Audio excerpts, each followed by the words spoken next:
Welcome to The Road Less Traveled with Tiffany Rosenbaum. This podcast is about sharing the success and failure of entrepreneurs. Join in and learn from others' mistakes so you don't have to go through the same hardships in business. Now let's welcome your host, business coach, real estate investor, and proud wife and mom, Tiffany Rosenbaum. Well, I'm actually really excited to have you on the podcast because I want to learn more about your story, but we met each other over, my husband just asked me the other day, how'd you meet Colten? I'm like, it's actually over social media. Yeah. I was at an event and you messaged me on something. And I can't remember what it was, but I was like, oh, where are you from? And you're like, Gilbert. And I'm like, oh, we should meet up. Yep. And then you brought me lunch when I thought you were bringing yourself lunch too. So, but let's go back into your story. How'd you get into all this? Yeah, it's a long, short story. My brother-in-law, Eric, he's my business partner, which you met the other day. He came to me when I just graduated high school. I was going to go down the firefighter route, and he was already on a department. A lot of those guys have side businesses, side hustles because they have so much time off. So out of my big old family, he picked me. I don't know why to this day, but he picked me and said, hey, do you want to start a pest control company? I said, sure, why not? He had a little bit of experience from his brother working in it before, and then we kind of looked at the logistics of things for pest control. It's much needed here in Arizona. It's never going to go away, even during a pandemic, hence what we just had 4 years ago. Yeah. And that's when we really blew up, too, so thankful for that. But that's pretty much how we got started. There's not much licensing needed into it, about a month, and then it's just trial by error. That's really how you learn, through jobs, through networking, through mentors. We lean on mentors a lot, especially when we first started out. Now we're 7 years in, and it was probably the best decision we've ever done in our lives. And now he's off the department. He's with us full time. Oh, wow. And we kind of stay in our own lanes. What we were just talking about a couple days ago, as well as on more operational side of things, day-to-day operations. A little bit of marketing. He's marketing and more of like the money manager, like strategy guy. Okay. So one day he just came to you and said, hey, I want to be in pest control. Yeah, he was like, hey, do you want to start a side business? I said, sure, because I wanted to, like I said, I wanted to be a firefighter and get something going before I got on a department. And I failed a couple times, didn't get on. Back then, before COVID, it was like 6,000 people were applying for a city to be a firefighter, and they would only pick 10 of them. Oh, my goodness. So the odds were very, very slim, but it was doable. Like, you just had to keep trying. And now I think they only get like 400 applicants, and they pick like 40 now. It's just COVID changed everything. COVID did change everything. Changed a lot of things in the world. So again, business took off. I just wanted to be the business side of things, and like I said, it was the best decision, and I'm glad I went that way. Now he had a brother that was in pest control, and that's how he saw that it was a good business. And then when he came to you, tell me a little bit about that, because that's not just a brother, that's a brother-in-law. Yep.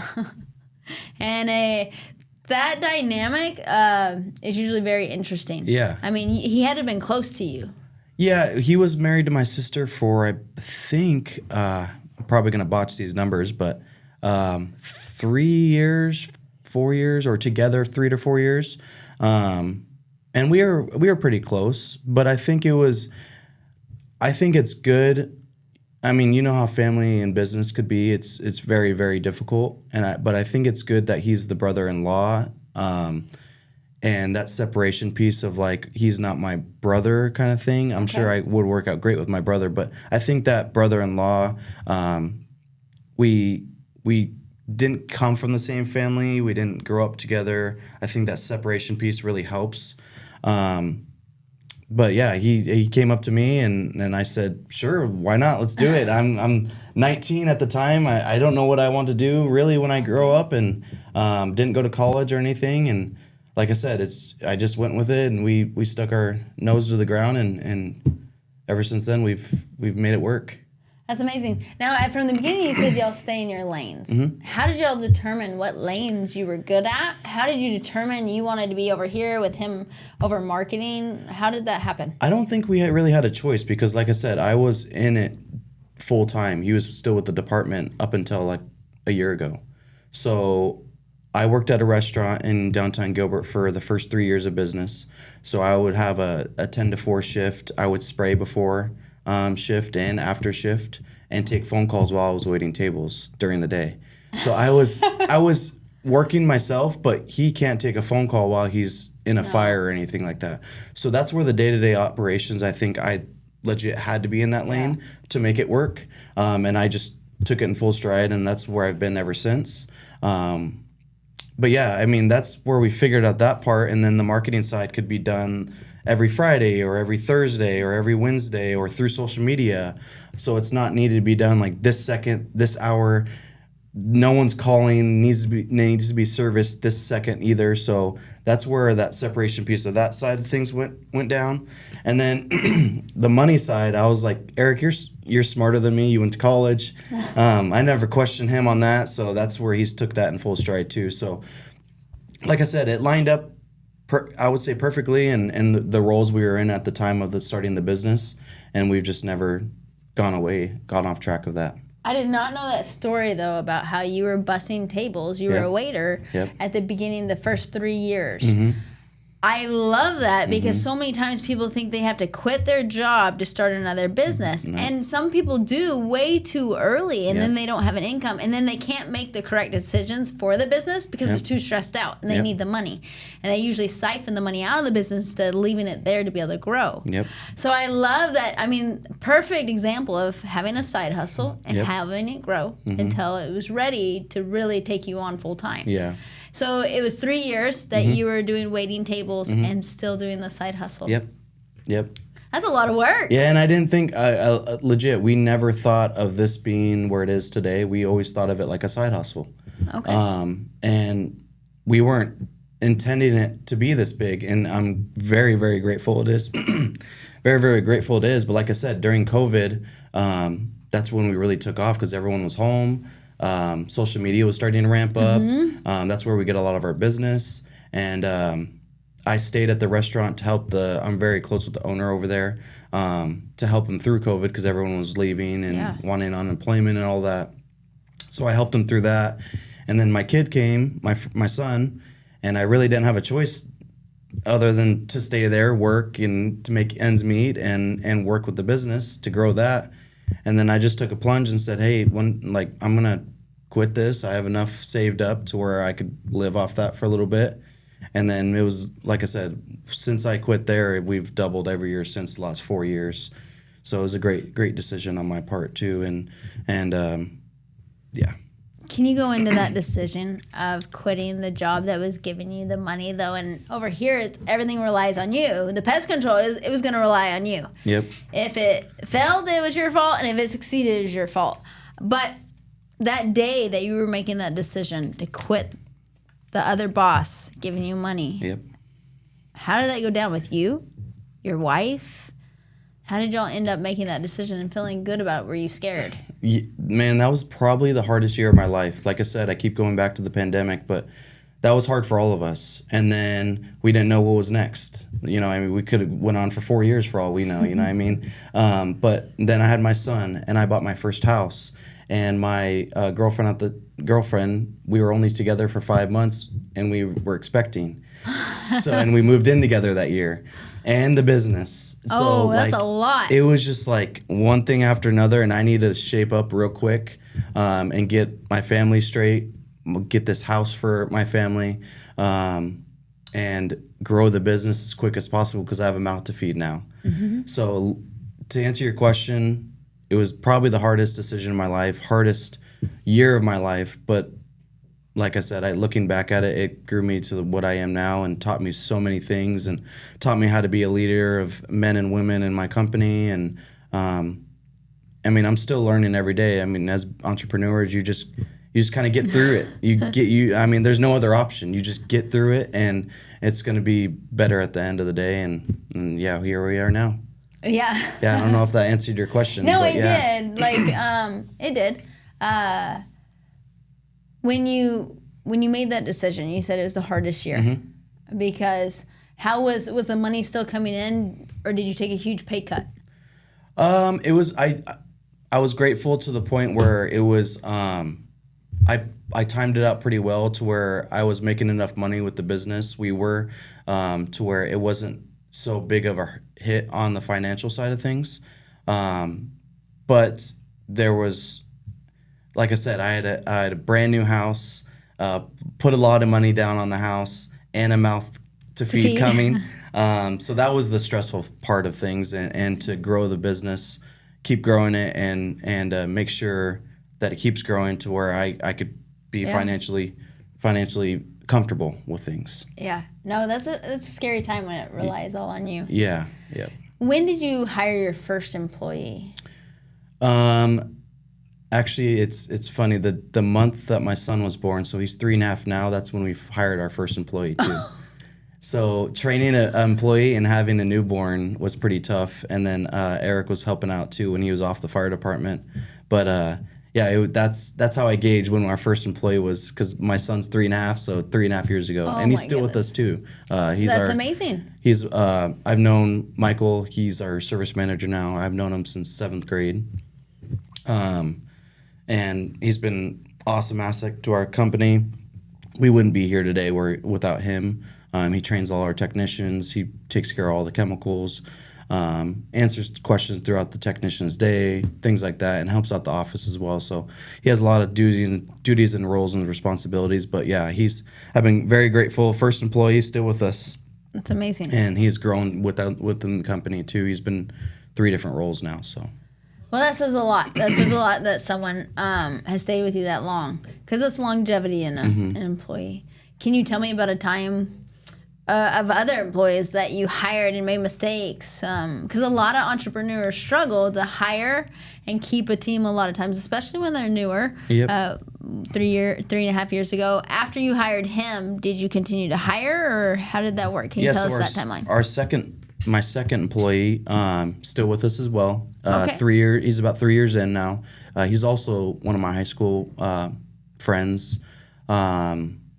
He's our lead technician now. So I got 1 and 2, narrowed it down. Now 3, 4, 5, and 6 it was tough. I mean, we've been through 4 office people now. That's very, very hard to nail down. And when you lose someone like that after 6 months of training, it's a kick in the butt. It's brutal. It's like brutal, you just get a brick thrown at your face. It's like, I just spent 6 months training. And with the technician, I'm not saying they're replaceable, but with the technician, they're a little easier and faster to train. Yeah. And you could plug them and play them pretty fast, I would say, within the month, versus an office person. They're answering phones day one, and every single phone call is a question. Oh, yes. Every single phone call is a train. Different. Yep. So you gotta, so that's, the office part has been our biggest struggle. But I mean, you met Melissa. She's been with us for a little over 3 months now, going on our 4th month, and I think we nailed it down 4 times the charm. She's awesome, and we got another person coming on to handle our schedule full time. That's awesome. Every single day, because we have 6 technicians and they're doing 20 calls a day each. So to have that route density and be on top of that schedule is a huge part of the operational side now. And then Melissa just could run the show and oversee everything too. So, and work closely with Mike as our service manager. I did meet her. Yeah. She seemed like a rock star. Yeah, she is. She comes from a great family. Has a unique background where she came from. I'm sure she told you what job she did before, but she did. Yes. And I'm not gonna lie, my eyes went like this. Yes. Like how did these equate? No, me too. We interviewed her, and I was like, man, something about this girl is like intriguing me, and she really cares about people. She really cares about people's families, and I think she'd be perfect in this role, because that's what we do too. It's customer service at the end of the day. No matter what business you're in, it's customer service. So finding, like, legit, I asked her, hey, first question, how long have you and your husband been together? 15 years. We have an awesome relationship. Okay, step one, the strong foundation of you at home. What does family mean to you? One of our core values. It means everything to me. And I truly, the answer she gave me was empowering. It was awesome. And after that interview, like those only 2 questions I cared about, because I mean, past employees and just customers and what we've dealt with on a daily basis, those are the 2 only things I cared about when I was interviewing this person.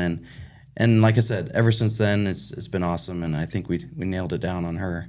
Well, I think you did too, because as I met her and I talked to her, you know, when she said she was in the funeral business, I was like, funeral, pest control, how do those equate? Yep. But when you're in the funeral business, you have to deal with people that are going to be, like, every emotion's coming out. Mm-hmm. And so when you can deal with every emotion that's coming out, and then you can deal with pest control.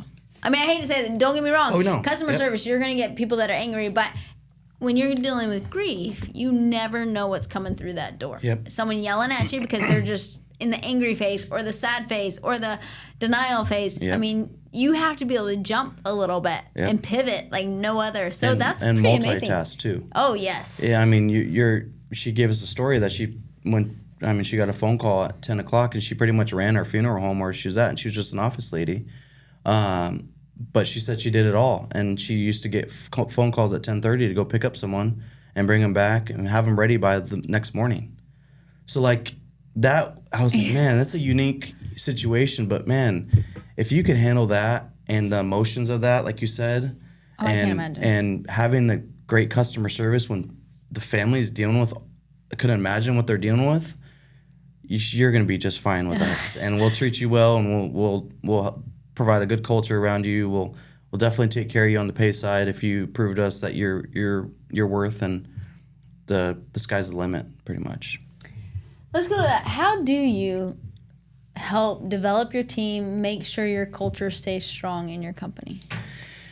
That was I would say the second hardest thing is we were just on a pest control podcast a couple weeks ago, and the legit topic was culture and providing a good culture in the pest control industry. Huge part of what we do is we're huge in the community, so we do a lot of outreach for homeless shelters. We as a team bonding events, weekly team meetings with games involved, with incentives and achievements, and we shout out everyone individually on that end. Taking care of the pay side as well, like built in, like everyone's pays, a lot of it's performance based, so they enjoy coming to work because they know they're going to get incentivized based on how they act and work. And just checking in on people. A lot of the times it's not even about pay. When you bring them on, they're like, I'm just looking for a good culture and someone to care about me. So a lot of what I make it a point every single week to reach out to one of my employees, and all of them every single week, just to check in on them. How was their weekend? How was your Father's Day? How was your Mother's Day? I'm coming out to you today at your call. I'm going to provide Gatorade for you. I'm gonna make sure you're doing okay. Shouting them out on Instagram and Facebook about their birthdays, and going out to a random call and providing them balloons with a gift card they could go. Little things like that. I mean, just people just want to be heard. They want to be taken care of. They want to be cared for, and they just want to be thanked. And that's what we try to do every single week, every single day for our employees. And I like to say that they love working for Firehouse, and I love being around them, and they're like family to us now.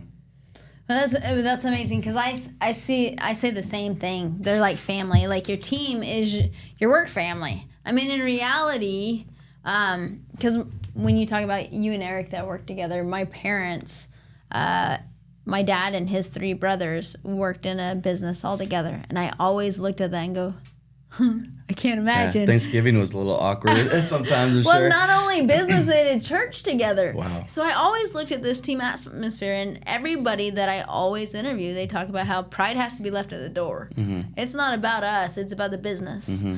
And I think that's amazing when family members, brother-in-law is the same. Yeah. When you can sit down and you can talk about disagreements, or you can talk about, hey, you screwed up today. the business thrives. Can you tell me about a time where y'all have had this disagreement?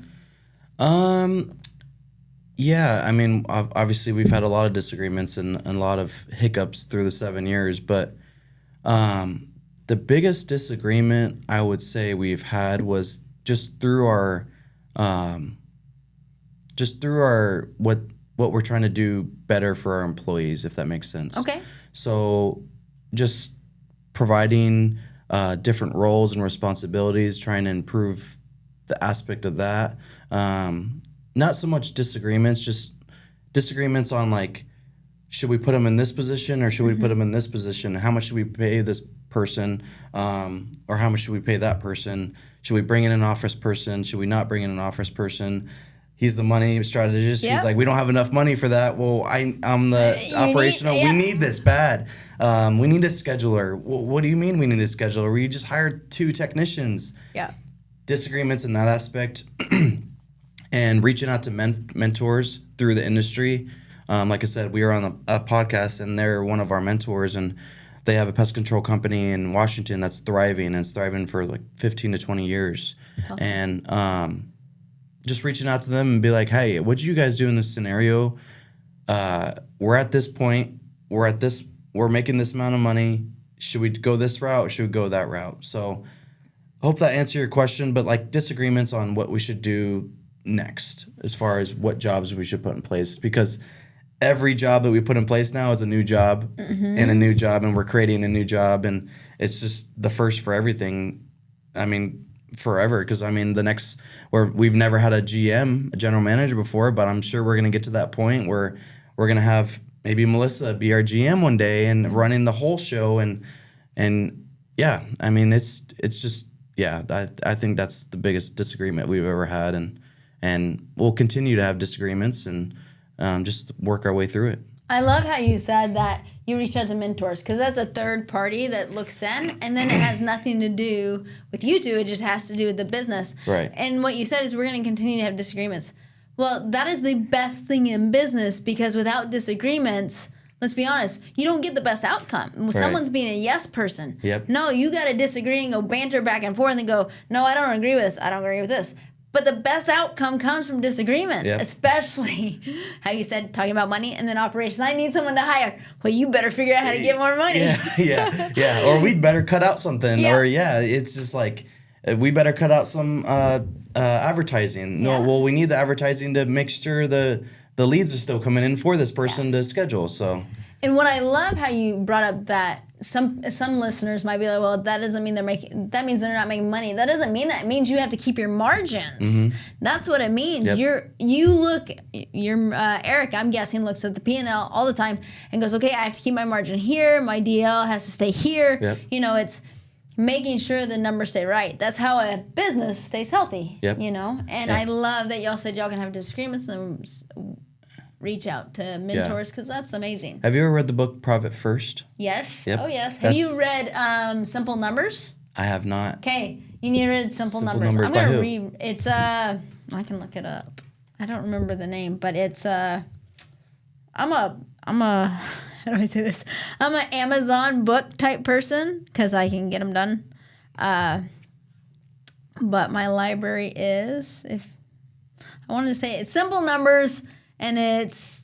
I'm sure I could just look it up. Yeah, it's amazing. It's it's by Greg Crabtree. Yeah. No, I love it because it's all about business. So why I brought up the Profit First method is that's what we've strived to do every year is and we follow is that profit first. So we pay ourselves first. So we realized in business, a lot of business owners will spend, and at the end of the day, they're like, where's my money to take home now? Because it's easy to do that. So it is easy. Every quarter, we switched it to where we take distributions for ourselves, pay ourselves first every single month. Then what do we have to work with the rest of the month? That way, at the end of the day, we're still taking home what we deserve and what we get. And then we have X amount of dollars. We have $100 to spend on ads. We have a $200 to spend on a new employee. Things like that. So now it gives us a good gauge on what we're still always taking care of ourselves and families first. Well, that's amazing because what you said there was very important. A lot of entrepreneurs don't do that. And so what they end up doing, they end up getting they create a company, Yep. They create a job, and they 9 times out of 10, unless they do profit first, they create a less paying job than what they would have if they would just go get a job somewhere else. Right. But if you do profit first, then you pay yourself a living wage that is comparable if you had to hire someone for your job. Yep. And then the company thrives. Yep. Because you're getting paid, you're not burning yourself out, and it works so much better. I'm glad you brought up that book. I'm gonna have to reread it. Now that you brought it up, I'm gonna have to reread it because I do love business books, especially the numbers. Yeah. Because entrepreneurs struggle to know their numbers a lot of times. Yeah, and that's why, again, it's not us not having enough money, but it's us taking care of ourselves first. And then what do we have to work with now? That's not enough money to be able to outsource it now. So it's easy. We only did that starting a year and a half ago, and it was actually Eric's idea, and it's been great because it's easy when you have $20,000 in the bank account to put $10,000 to ads, $5,000 to something else, $5,000 to another truck, and then you're left with nothing at the end of the month. You know what I mean? So it's a good way to gauge. It's really helped us. So I like it a lot. What? Tell us something that you've really succeeded at Firehouse. I would say just, it's cliche, but keeping to our core values through and through, even with now 10 employees now from the day we started this thing. We have 530 5-star reviews, not one bad review. And it's always we tell our team all the time, if you're in a ditch, Colten's nowhere to be found, Eric's nowhere to be found, you don't know what to do. If you follow those core values, which is family, integrity, responsibility, and efficiency, it spells out fire. I love that. Then you'll be just fine. I mean, there's homes nowadays, I'm sure you guys know, being in the home service industry, there's cameras everywhere. There's 30 cameras on one side of the house sometimes.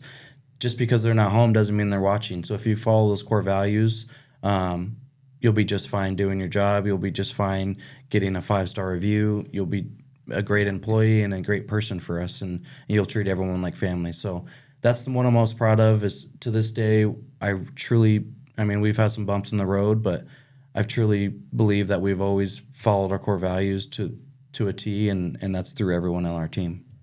When did you implement your core values?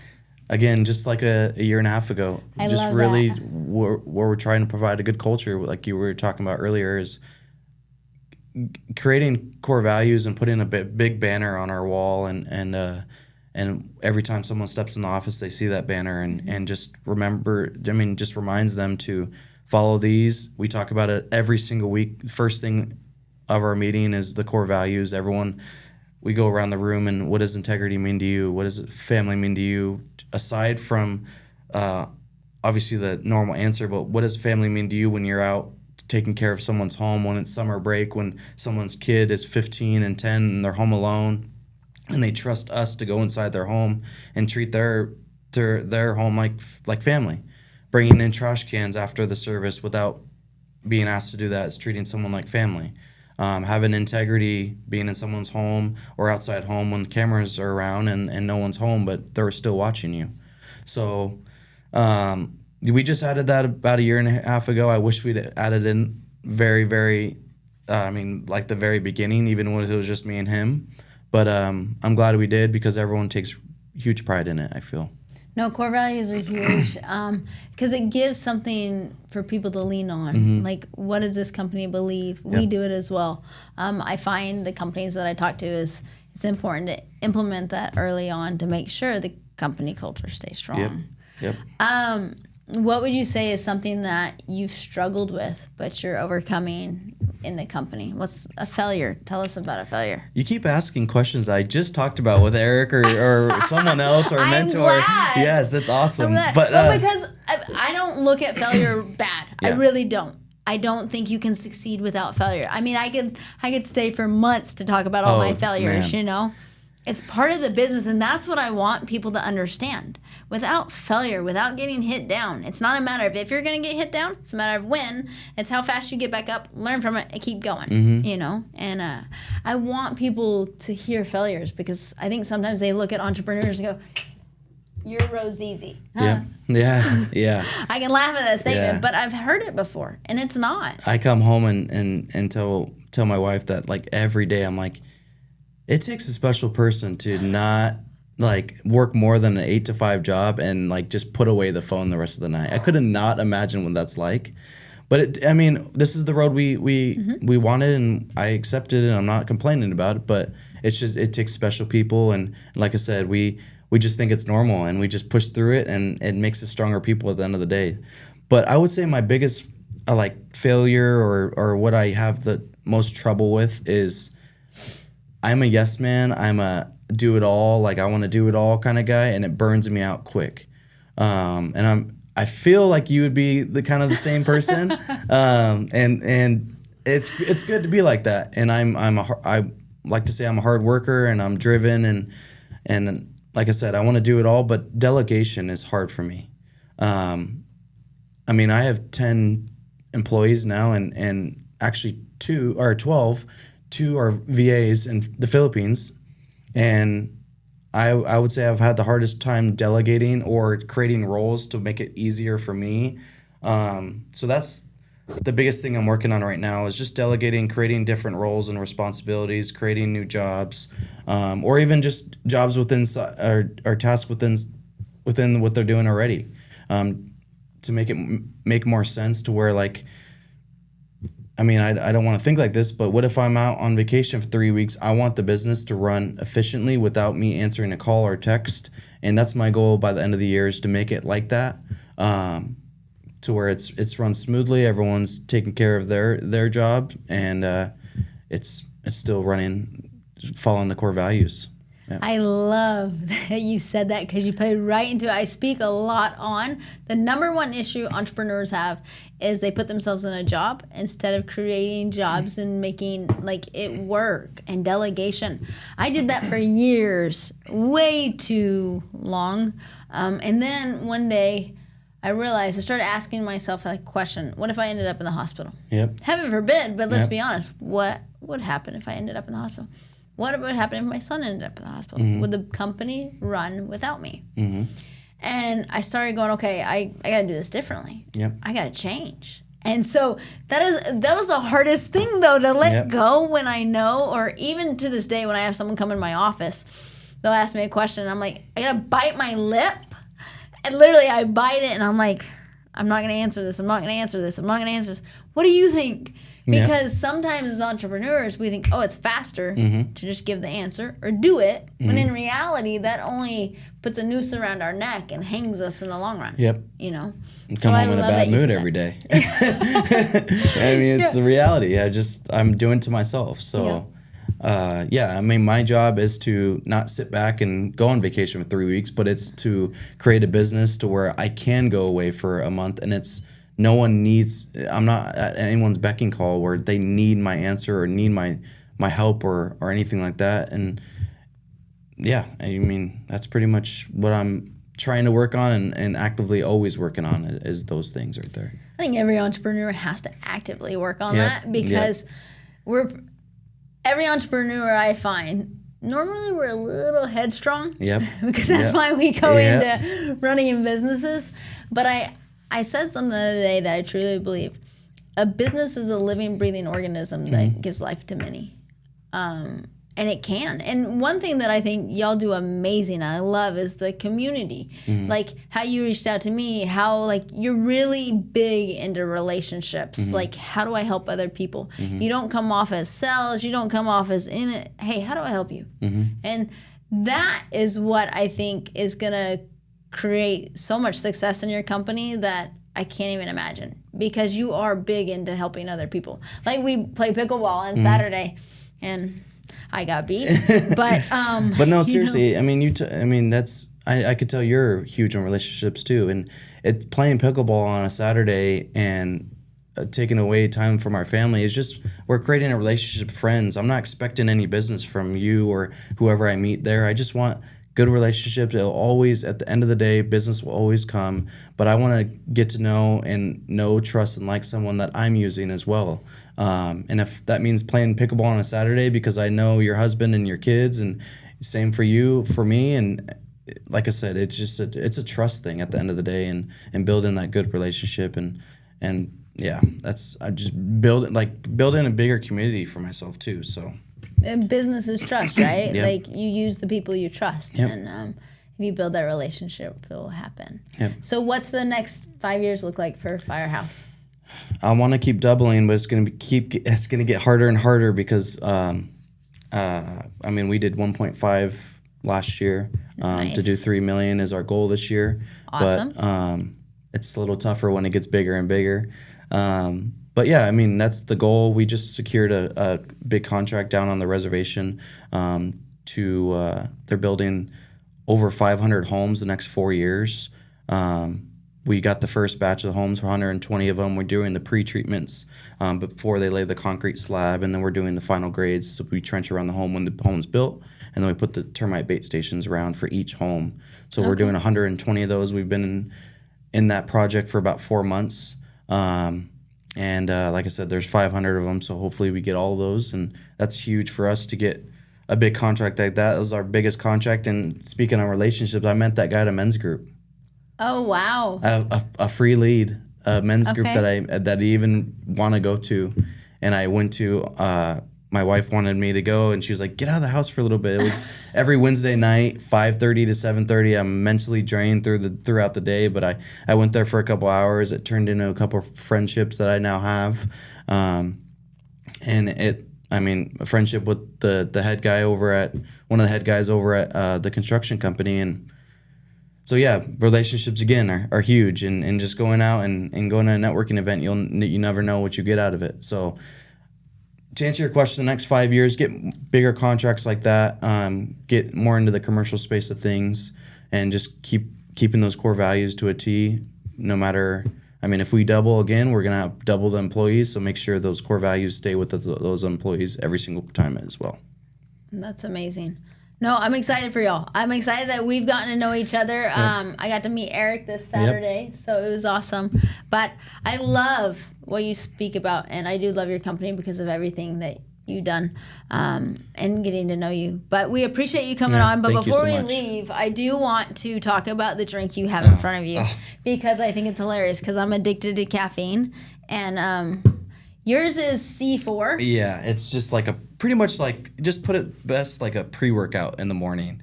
Have you ever had a pre-workout before you work? Yeah, that's why I'm addicted to caffeine. Because I used to train for marathons and half Ironmans. Yep.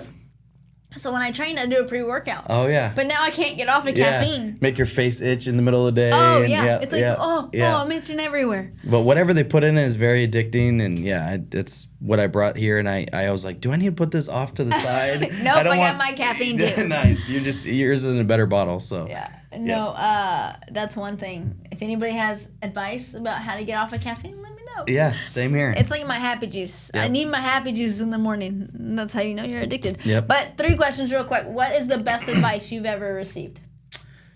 Man.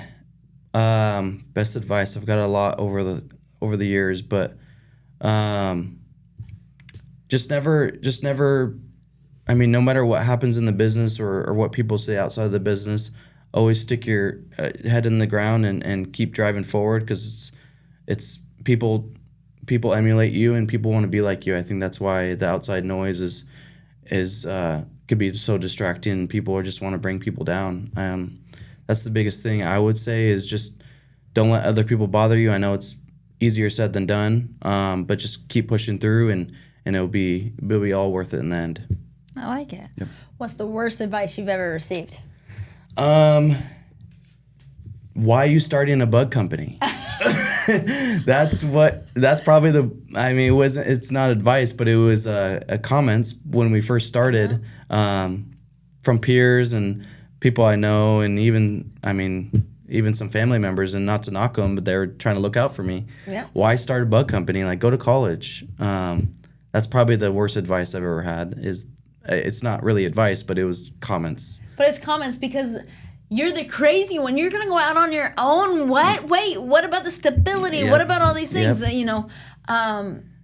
You're supposed to go to college. You're supposed to work 8 to 5. You're supposed to pay off your house, and you're supposed to retire when you're 59. That's like the blueprint of American, what you were taught from the age of 3. That is. But yeah, I wanted to be different, so I love that. I started a company. Oh, if you haven't read the book, The Courage to Be Disliked, you need to read that one. I love that I one. got 2 books on my mind now, and I'll read them for you. Yeah, no, I'm big, and I have a goal of 52 books this year, and I'm a little bit behind, so I gotta get going. I need some more books. You might be reading 30 in December. I'm at 20 something. I'm like, I think I'm 3 weeks behind. It's really bad. Like, I gotta catch up. Okay, tell me one book that you'd recommend to our viewers. I like the E-Myth. E-Myth? Yeah, the E-Myth. Okay. You got to read that. that one. Blanking his name. The E-Myth, but there's for every home service industry, there's an E-Myth for it. Okay. So I don't know if there's a property management, real estate one. I believe, yeah. There's gotta be. Yeah. There's a pest control one. I believe there's an AC one, but the E-Myth's a very good book. I'm not a huge reader. I've finished probably like actual legit books. I could count on my hands how many have I finished. So could I. Yeah, but audiobooks and podcasts are my jam. Like I'll do that. I don't even listen to music at the gym or in the car. I just do podcasts all day long and audiobooks too. What's your favorite podcast then? I'm a big Ed Milet guy. Oh, I love Ed Milet. I like Ed Milet. I like I listen to the pest control industry, some podcasts in there. Yeah, I would say, and then I like Bedros Killian.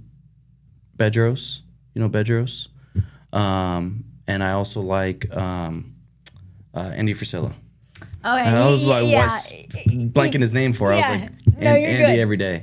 Andy every day. Yep. How much time a day do you think you listen to podcasts, read on education? I would say a couple hours at least. I'm not a huge I don't even on like TikTok or Instagram. It's all like that kind of stuff. Yeah. So I sit on there quite a bit. I mean, for my own personal brand and business too. I would say probably 2 to 4 hours a day. Yeah. That's one thing that if you look at Cuban or Elon Musk or any of the big players, they talk about how much they read a day, and they're all in the hours. Yep. They're all the education, the learning, the growing. Yep. And that's what you got to do as a business owner. And so I love that you said that.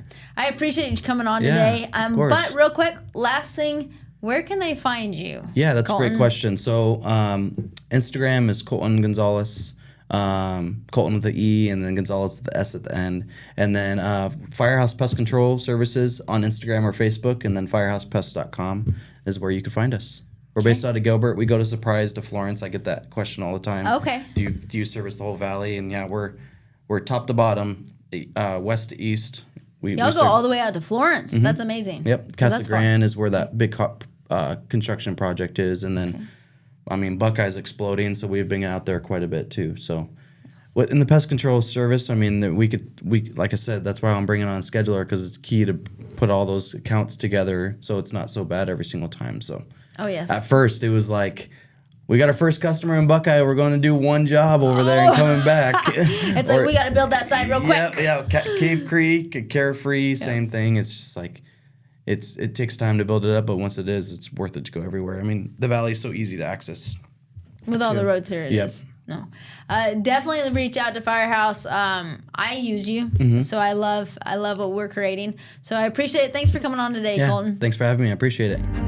Thanks for tuning in today to The Road Less Traveled. If you're organizing an event, workshop, or simply planning something exciting and would like to have Tiffany Rosenbaum join you, or want to have her on your podcast, visit TiffanyMRosenbaum.com and click on Book Tiffany to get started.